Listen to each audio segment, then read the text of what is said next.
오늘 하나님께서 우리에게 주시는 말씀은 구약성경 사사기 2장 11절에서 23절까지의 말씀입니다. 구약성경 사사기 2장 11절에서 23절까지의 말씀을 한 목소리로 합독하시겠습니다. 시작. 이스라엘 자손이 여호와의 목전에 악을 행하여 바알들을 섬기며 애굽 땅에서 그들을 인도하여 내신 그들의 조상들의 하나님 여호와를 버리고 다른 신들 곧 그들의 주위에 있는 백성의 신들을 따라 그들에게 절하여 여호와를 진노하게 하였으되 곧 그들이 여호와를 버리고 바알과 아스타롯을 섬겼으므로 여호와께서 이스라엘에게 진노하사 노략하는 자의 손에 넘겨주사 그들이 노략을 당하게 하시며 또 주위에 있는 모든 대적의 손에 팔아 넘기심에 그들이 다시는 대적을 당하지 못하였으며 그들이 어디로 가든지 여호와의 손이 그들에게 재앙을 내리시니 곧 여호와께서 말씀하신 것과 같고 여호와께서 그들에게 맹세하신 것과 같아서 그들의 괴로움이 심하였더라. 여호와께서 사사들을 세우사 노략자의 손에서 그들을 구원하게 하셨으나 그들이 그 사사들에게도 순종하지 아니하고 오히려 다른 신들을 따라가 음행하며 그들에게 절하고 여호와의 명령을 순종하던 그들의 조상들이 행하던 길에서 속히 치우쳐 떠나서 그와 같이 행하지 아니하였더라. 여호와께서 그들을 위하여 사사들을 세우실 때에는 그 사사와 함께 하셨고 그 사사가 사는 날 동안에는 여호와께서 그들을 대적의 손에서 구원하셨으니 이는 그들이 대적에게 압박과 괴롭게 함을 받아 슬피 부르짖음으로 여호와께서 뜻을 돌이키셨음이거늘 그 사사가 죽은 후에는 그들이 돌이켜 그들의 조상들보다 더욱 타락하여 다른 신들을 따라 섬기며 그들에게 절하고 그들의 행위와 패역한 길을 그치지 아니하였으므로 여호와께서 이스라엘에게 진노하여 이르시되 이 백성이 내가 그들의 조상들에게 명령한 언약을 어기고 나의 목소리를 순종하지 아니하였은즉 나도 여호수아가 죽을 때에 남겨둔 이방 민족들을 다시는 그들 앞에서 하나도 쫓아내지 아니하리니 이는 이스라엘이 그들의 조상들이 지킨 것 같이 나 여호와의 도를 지켜 행하나 아니하나 그들을 시험하려 함이라 하시니라. 여호와께서 그 이방 민족들을 머물러 두사 그들을 속히 쫓아내지 아니하였으며 여호수아의 손에 넘겨두지 아니하셨더라. 아멘. 할렐루야. 오늘도 주님이 주시는 풍성한 은혜를 통해 우리의 심령이 새로워지고 우리의 믿음이 굳건해질 수 있기를 간절히 소망하고 축복합니다. 오늘 말씀을 전하기 전에 한 가지 알려드릴 내용이 있는데요. 신년 기도 제목을 홈페이지에서 온라인으로 작성해 주시기 바랍니다. 작년 한 해 참으로 어려운 상황이었지만 그 가운데서도 감사한 일들과 그리고 새해 믿음으로 결단하는 소망의 기도 제목들을 작성해 주시면 됩니다. 온라인으로 작성이 어려우신 분들은 교구장에게 문의해 주시면 기도 제목 작성과 제출을 도와드리겠습니다. 지금 현재는 거리두기 2.5단계가 계속 유지되고 있어서 새벽 기도회를 포함한 모든 공예배는 방역과 안전을 위해 교역자들만 모여서 예배 드리고 있지만 성도님들께서 작성해 주신 신년 기도 제목을 놓고 모든 교역자들이 간절히 중보기도 하겠습니다. 좋으신 주님께서 우리의 기도에 응답해 주시고 풍성한 은혜를 주시리라 믿고 기대합니다. 주사랑 모든 성도들 올 한 해도 더욱 힘내시기를 바랍니다. 오늘 본문 말씀에는 여호수아의 죽음 이후 점점 더 하나님을 멀리하며 죄와 가까워지는 이스라엘 백성들의 안타까운 모습이 보입니다. 11절 말씀을 제가 한번 읽어보겠습니다. 이스라엘 자손이 여호와의 목전에 악을 행하여 바알들을 섬기며 12절도 읽어보겠습니다.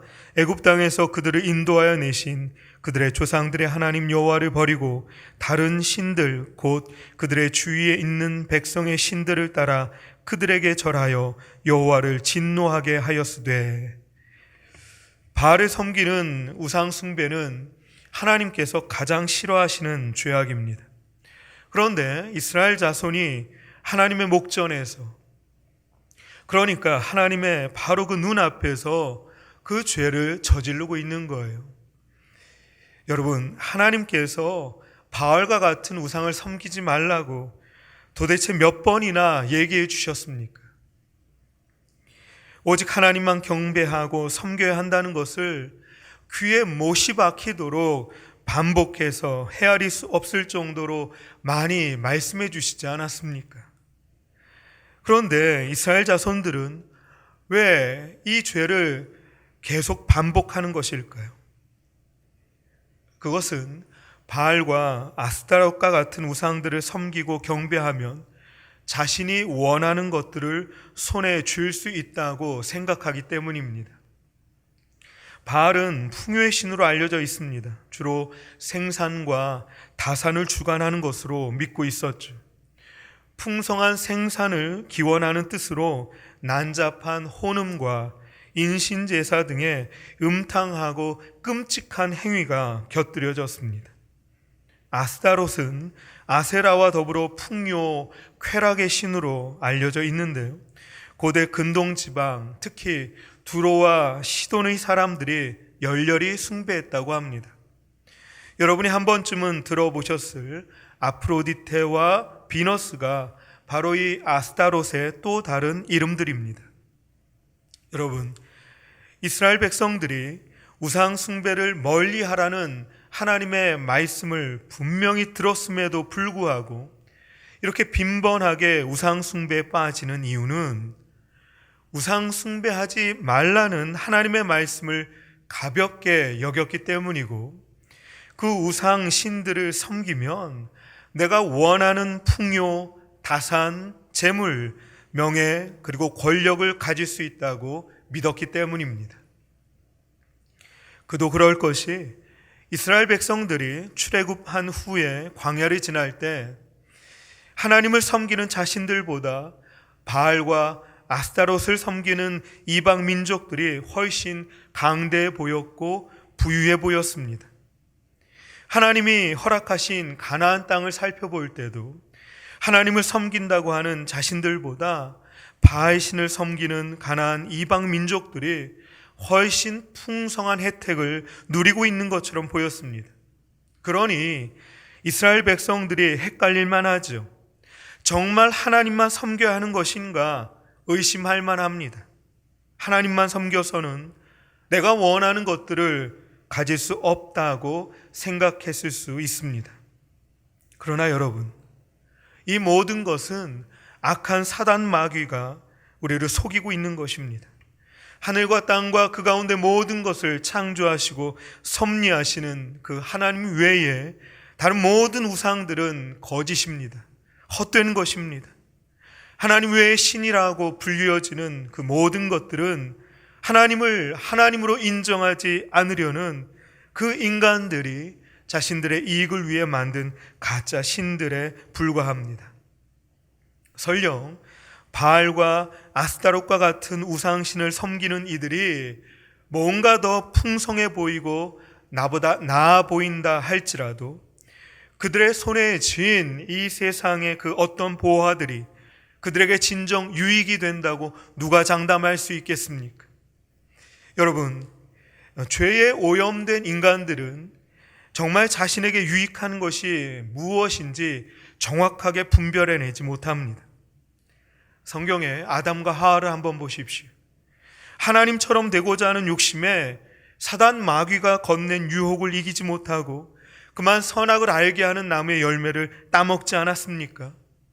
그들은 자신이 원하는 것을 얻고자 했지만 결국 그 결과는 에덴 동산에서 쫓겨나는 것뿐이었습니다. 자신이 원하는 것을 얻으면 그것들이 자신에게 유익이 될 거라 생각했지만 그것은 그들의 착각에 불과했습니다. 여러분, 우리가 이 땅을 살아가면서 손에 쥐기 원하는 것들, 재물, 명예, 권력, 이 땅의 보물과 보화가 반드시 나에게 유익이 되는 것만은 아니라는 것을 잊지 마시기 바랍니다. 그토록 내가 원하는 것들을 손에 쥐었는데 결국 그러한 것들이 나의 발목을 잡아서 나로 하여금 망하게 하는 요소들이 되는 경우가 얼마나 많았습니까? 하나님과의 올바른 관계를 맺으며 하나님의 은혜로 우리에게 허락하시는 것들만이 궁극적으로 우리에게 영원한 유익이 된다는 것을 기억하시기 바랍니다. 오늘도 우리의 믿음을 점검하며 오직 주의 말씀에 순종하는 저와 여러분 되시기를 바랍니다. 마지막으로 본문 22절 말씀을 함께 읽어보겠습니다. 22절입니다. 시작. 이는 이스라엘이 그들의 조상들이 지킨 것 같이 나 여호와의 도를 지켜 행하나 아니하나 그들을 시험하려 함이라 하시니라. 아멘. 하나님께서는 이제 이스라엘을 괴롭히는 이방 민족들을 쫓아내지 않고 그냥 두시겠다고 하십니다. 참으로 안타까운 일이 아닐 수 없습니다. 그러면서 하나님은 이것이 하나님의 말씀을 이스라엘 백성들이 지키는지 그렇지 않은지 그들을 시험하기 위함이라고 하십니다. 여러분, 여기서 시험이라고 소개된 이 표현이 하나님께서 인간들을 넘어뜨리기 위해 그 인간들의 약점을 공략하는 것으로 오해해서는 안 됩니다. 이 시험이라고 해석된 단어는 지극히 우리들의 언어로 해석하다 보니 시험이라는 단어로 번역되기는 했지만 그 바탕에 깔려있는 하나님의 사랑을 볼 수 있어야 합니다.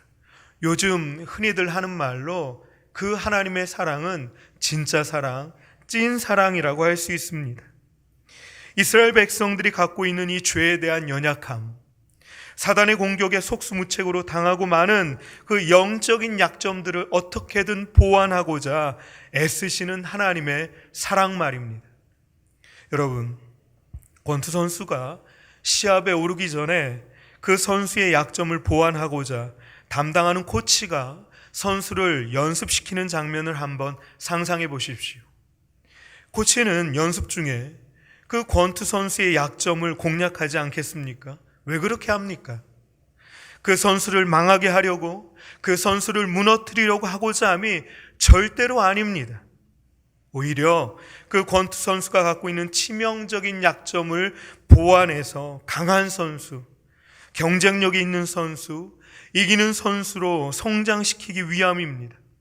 그러니까 선수를 위한 마음이 코치에게 깔려 있다는 것이죠. 하나님도 마찬가지입니다. 우리를 창조하신 하나님, 우리를 사랑하시는 하나님, 우리의 모든 것을 알고 계시는 하나님은 우리의 있는 모습 그대로를 사랑하시지만 그렇다고 해서 우리가 현재 그 약한 모습으로 계속 남아있기를 원하지 않으십니다. 우리를 향하신 하나님의 선한 뜻을 신뢰하고 이 시험을 잘 통과해서 한 단계 성장할 수 있는 저와 여러분 되기를 하나님이 원하고 계십니다. 우리는 지금 코로나 위기 상황을 지나고 있습니다. 우리가 그 전에 단 한 번도 경험해 보지 못한 어려움들을 겪고 있습니다. 우리가 겪고 있는 여러 가지 어려움 중에서 가장 큰 어려움은 신앙의 어려움일 것입니다. 믿음이 약해지고 있습니다. 하나님만 믿어서는 손해볼 것 같습니다. 그러면서 우리는 모든 탓을 코로나 바이러스로 돌리고 있어요. 코로나 때문에 내 신앙이 약해지고 있다고 생각합니다. 그러니까 코로나만 끝나면 내 신앙은 굳건해질 수 있을 거라고 예상합니다. 틀린 생각은 아니지만 다 맞는 것도 아닌 것 같아요. 여러분, 한번 자신을 돌아보며 점검해 봅시다. 코로나가 있기 전에 우리는 어땠습니까? 하나님 앞에 정말 부끄러움 없는 신앙생활이었습니까? 어떠한 세상 유혹에도 넘어지지 않고 오직 하나님 한 분만 의지했습니까? 지금 코로나 때문에 신앙이 약간 해이해질 수밖에 없지만 이 코로나만 끝나면 그때 내 신앙을 잘 다듬고 굳건하게 세워야지 하신다면 여러분에게 묻고 싶습니다. 어떻게 그렇게 장담하실 수 있습니까? 코로나만 해결되면 하나님에 대한 믿음이 더 단단해질 수 있다고 장담할 수 있는 근거는 과연 무엇입니까? 사랑하는 여러분, 지금 잘해야 합니다. 지금 잘해야 나중에도 잘할 수 있습니다. 우리를 연단하셔서 성장시키시고자 하시는 하나님을 지금 바라보며 지금 이 시험을 잘 이겨내야 합니다. 지금 이 시험을 잘 이겨내야 다음에 더 큰 시험도 극복할 수 있습니다. 이미 지나간 과거를 그리워하며 후회하는 모습이 아니라 아직 다가오지 않은 미래를 막연히 꿈꾸고 있는 허황된 모습이 아니라 지금이라고 주어진 오늘을 믿음으로 살아낼 때 우리가 만나는 모든 시험은 하나님의 살아계심을 드러내는 은혜로운 장치가 될 것입니다. 사랑하는 여러분, 주님이 살아계십니다. 주님이 오늘도 우리와 함께 하십니다. 그 주님을 믿음으로 바라보며 승리하시는 주의 백성들 되시기를 축복합니다. 기도하겠습니다. 하나님 아버지, 오직 하나님만 의지하게 하옵소서. 하나님 외에 다른 것을 의지할 때 혹 내가 원하는 그 무엇을 얻을 수 있을까? 악한 사단마귀의 유혹에 넘어가지 않도록 말씀으로 내 자신을 점검하게 하시고 하나님의 그 약속의 말씀을 의지하며 더욱 믿음을 굳건하게 세우게 하여 주옵소서. 하나님 아버지, 올 한 해도 코로나라는 시험으로 저희들의 한 해가 시작이 됩니다. 하나님, 이 시험을 잘 이겨낼 수 있도록 도와주시옵소서. 이 시험에서 오히려 더욱 주님을 의지하며 믿음으로 승리하는 기회가 되게 하여 주시옵소서. 주님께서 반드시 우리에게 선한 길을 인도하여 주실 줄로 믿습니다. 주님께서 허락하시는 은혜의 통로를 통해 하나님께 더 가까이 나아가는 오늘 하루가 되게 하여 주옵소서. 사랑하는 담임 목사님 영육간의 강건함으로 붙들어 주시고 우리 교회가 올 한 해에도 사막의 꽃을 피우는 기적 같은 주의 기도 응답을 경험하게 하여 주옵소서. 감사드리며 예수님의 이름으로 기도합니다. 아멘.